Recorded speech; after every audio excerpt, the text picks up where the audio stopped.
नहीं लगा सकता है। हमने अपना पेट्रोल बढ़ाकर, अपना डीजल बढ़ा करके 2 चक्का 4 चक्का। दोस्तों, मैं हूं फरत अली और आप देख रहे हैं मेरा चैनल न्यूज़ 2 इंडिया।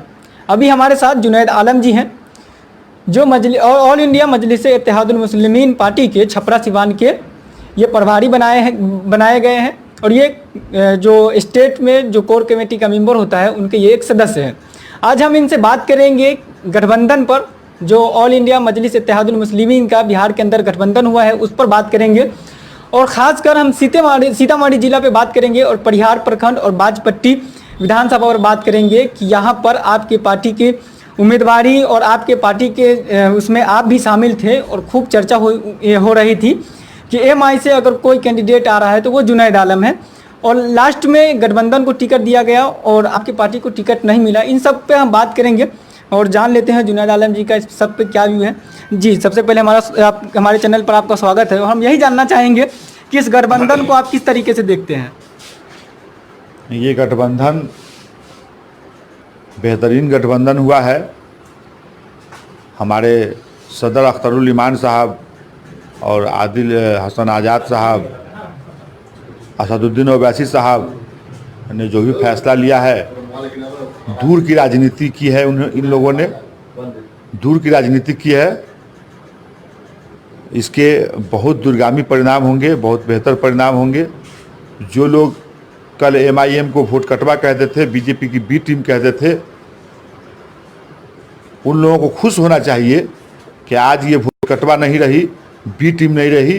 बिहार की और केंद्र की, मतलब देश की बड़ी बड़ी पार्टियां आज हमारे गठबंधन में है, बड़े बड़े लोग हमारे गठबंधन में है। हम इससे बहुत खुश हैं। हम इसका तहे दिल से स्वागत करते हैं। अच्छा, आपके बारे में ये कहा जा रहा था पूरे परिहार में कि जुनैद आलम जी यहाँ से चुनाव लड़ेंगे, उनको पार्टी टिकट दे रही है।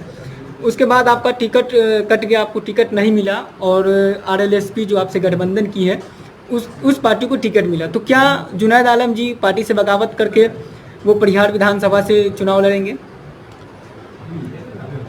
जनता मालिक है लोकतंत्र में। किसी भी कार्यकर्ता का या नेता का ये शौक ही नहीं, ख्वाब होता है कि वो चुनाव लड़े। मैं भी चुनाव लड़ना चाह रहा था, बाजपट्टी से भी या परिहार से भी। दोनों जगह की जनता हमारे दिल में है। मान लें सीतामढ़ी अगर एक जिस्म है तो बाजपट्टी और परिहार दोनों हाथ है, दाहिना और बायां। उसी तरह सीतामढ़ी में मैं रह तो ज़रूर रहा था, लेकिन काम मैं बाजपट्टी के लिए और परिहार के लिए ज़्यादातर किया हूँ और करता रहूँगा। ऐसे तो हमने पूरे ज़िला के लिए काम किया है, लेकिन ये 2 जगह चुनाव लड़ने के लायक जगह थी। लेकिन बैड लक हम लोगों का कि ये गठबंधन में चला गया। अब गठबंधन में चला गया तो गठबंधन के जो नेता है वो इसके मालिक हुए।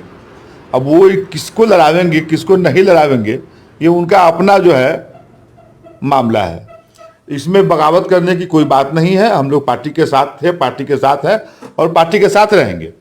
तो जुनैद आलम जी चुनाव किसी पार्टी से या निर्दलीय चुनाव नहीं लड़ेंगे? निर्दलीय चुनाव क्यों लड़ूंगा मैं? नहीं, अगर जनता चाह रही थी परिहार की कि आपको वहाँ, जनता चाहती है अगर परिहार की चुनाव हम लड़ें तो जनता आवे हमारे पास, या जनता वहाँ पर जो है बैठ के मीटिंग करे। अगर 50,000 जनता, 50,000 लोगों की मीटिंग होती है, उसके बाद अगर कहा जाता है कि चुनाव लड़ो, तो मैं प्रदेश अध्यक्ष से बात करूंगा, कोई रास्ता निकालूंगा इसका। अच्छा, परिहार में ये कहा जा रहा है कि इस बार बाहरी को, मतलब जो टिकट दिया गया है या टिकट मिलेगा तो उसका समर्थन नहीं किया जाएगा, परिहार के ही लोगों को वहां पर वोट मिलेगा, उसे जिताया जाएगा। तो इसको आप किस तरीके से देखते हैं? बाहरी क्या होता है?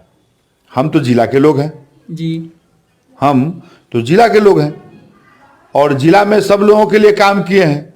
जिस वक्त 2 बजे रात में, 3 बजे रात में, मतलब 24 घंटे में किसी भी वक्त, किसी भी समय परिहार के लोगों का फ़ोन आता हो, बेलसंड के लोगों का फ़ोन आता हो, सुरसंड के लोगों का फ़ोन आता हो, बाजपट्टी के लोगों का फ़ोन आता हो, पुपरी के लोगों का फ़ोन आता हो, रीगा का, बरगिनिया का, बथनाहा का, डुमरा का, हमने कभी उसमें जो है भेदभाव नहीं किया उनके काम के लिए।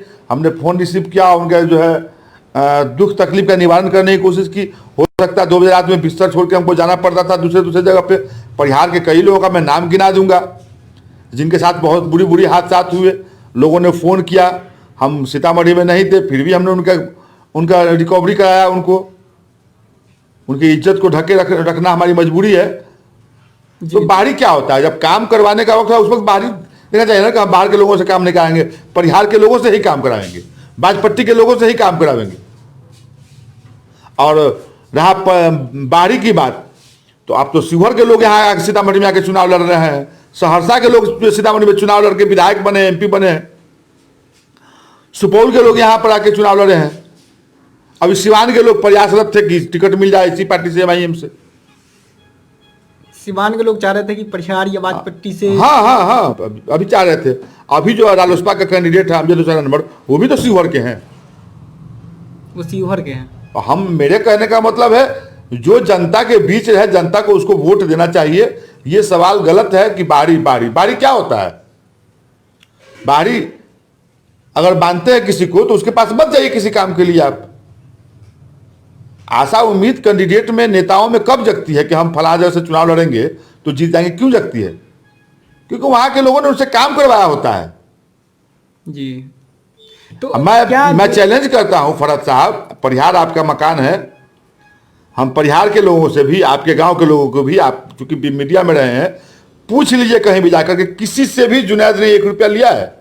लोन दिलाने के नाम पर, पासपोर्ट बनाने के नाम पर, हवाई जहाज दिलाने के नाम पर, ट्रेन दिलाने के नाम पर, घोड़ा दिलाने के नाम पर, गाड़ी दिलाने के नाम पर, केस मुकदमे में पैरवी के नाम पर, कभी नहीं। किसी ने कोई 1 रुपये का इल्जाम नहीं लगा सकता है। हमने अपना पेट्रोल भराकर, अपना डीजल भरा करके, 2 चक्का 4 चक्का से, अपने परिश्रम से, अपने मेहनत पसीना बहा करके हमने लोगों का काम कराया है। इसलिए हमें उम्मीद जगी थी कि भाई ठीक है, हमको चुनाव लड़ना है। जब उम्मीद थी हमको चुनाव लड़ना, उम्मीद तो वही जगह है ना हमको। जी। तो अगर जुनैद आलम जी को टिकट नहीं मिला है, जुनैद आलम जी चाह रहे हैं कि परिहार से लड़ें, लेकिन आपके गठबंधन को टिकट मिला है, वहां से अमजद हुसैन जी चुनाव लड़ेंगे, तो क्या जुनैद आलम एक पार्टी के कार्यकर्ता होते हुए उनका प्रचार करेंगे, उनका साथ देंगे? देखिए, अगर रालोसपा अपने गठबंधन के लोगों को टिकट दी होती, या MIM अपने गठबंधन के लोगों को, मतलब वर्कर को टिकट दी होती जी, तो हम लोग उनका बेशक दिल खोल कर मदद करते हैं। लेकिन ये आयात किया हुआ जी, दूसरे पार्टी इंपोर्ट किया हुआ कैंडिडेट है। हम इससे खुश नहीं है, लेकिन फिर भी अब पार्टी गठबंधन की मजबूरी है। अगर मदद मांगेगा तो मदद करेंगे हम, लेकिन कहिए कि दिल से खुश हैं आप मदद कीजिए, तो मैं ऐसे मदद करने नहीं जा रहा हूँ। मैं दिल से खुश नहीं हूँ इसके लिए। तो ऐसा कहा जा रहा है गठबंधन में थे, गठबंधन में थे, कैंडिडेट लेना ही था बाहर से, मजबूत कैंडिडेट लेना ही था। तो अपने गठबंधन के ही में, जो 6 पार्टी का गठबंधन है, किसी नेता को खड़ा कर देते, राम लक्ष्मण सिंह कुशवाहा को खड़ा कर देते, अवधेश कुशवाहा को खड़ा कर देते, किसी को भी खड़ा कर देते। लेकिन अब दूसरे जगह से कैंडिडेट ला करके, मतलब ये बोरो पर क्रिकेट खेलने का, बोरो प्लेयर लेके क्रिकेट खेलने का मतलब चलन हो गया हुआ है। कोई पटना से आके चुनाव लड़ ले रहा है, कोई सहरसा सुपौल से आके चुनाव लड़ ले रहा है, कोई शिवहर से आके चुनाव लड़ ले रहा है। और यहाँ के लोग सिर्फ सेवा करेंगे, अपना तेल जला करके, अपना पसीना बढ़ा करके, बीवी बच्चों का समय बर्बाद करके। ऐसा नहीं होना चाहिए। तो जुनैद आलम से अगर मदद मांगी जाती है तो जुनैद आलम जी मदद करेंगे? बेशक हमने सब दिन सबका मदद किया है। जो दर पे मेरे आया है वो खाली नहीं गया है, आज भी कोई आवेगा खाली नहीं जाएगा। तो आप परिहार की जनता से क्या कहना चाहते हैं, और अपने पार्टी के लोगों से, कि आपका टिकट, आपको क्या लगता है कि आपका टिकट क्यों कटा? कोई कारण? मेरा टिकट इसलिए कट गया कि मेरे बाप का, सबसे बड़ी बात है कि गठबंधन में हमारा सीट का नहीं आया। सीतामढ़ी हमारी पार्टी गठबंधन से चुनाव नहीं लड़ रही है सीतामढ़ी से। तो जब मेरी पार्टी चुनाव लड़ ही नहीं रही है तो टिकट कटने और न कटने की बात कहाँ होगी? हमारा काट के किसी और को दिया गया होता तो आप पूछते कि आपका टिकट क्यों कटा। मेरा टिकट कटा नहीं, मेरी पार्टी के आला कमान का ही फैसला है कि सीट शेयरिंग में ये सीट हमको नहीं मिली। तो परिहार की जनता से और बाजपट्टी की जनता से और पूरी सीतामढ़ी की जनता से आप क्या कहना चाहते हैं? मैं परिहार, बाजपट्टी, सीतामढ़ी और ही नहीं पूरे बिहार के जनता से मैं अपील करना चाहता हूं कि असद साहब की जो गठबंधन है, इस गठबंधन को कामयाब बनाए, अधिक से अधिक वोट दें, गीले शिकवे को भूलें। गिला शिकवा करके कोई कुछ नहीं कर पाता है। अगर मैं खिलाफ हो जाऊं तो मेरा पार्टी का कुछ नहीं बिगड़ेगा। जी, इसलिए अपने गुस्से को काबू में रखें और पार्टी के गठबंधन के मजबूती के लिए काम करें, सबको वोट दें और दिलवाएं। जी, हमसे बात करने के लिए आपका बहुत बहुत शुक्रिया। ये थे जुनैद आलम जी, जो ऑल इंडिया मजलिस इत्तेहादुल मुस्लिमीन के छपरा सिवान के ये प्रभारी हैं और कोर कमेटी के सदस्य हैं। हमसे बात करने के आपका बहुत बहुत शुक्रिया। अगर ये वीडियो हमारा यूट्यूब पे देख रहे हैं तो हमारे चैनल को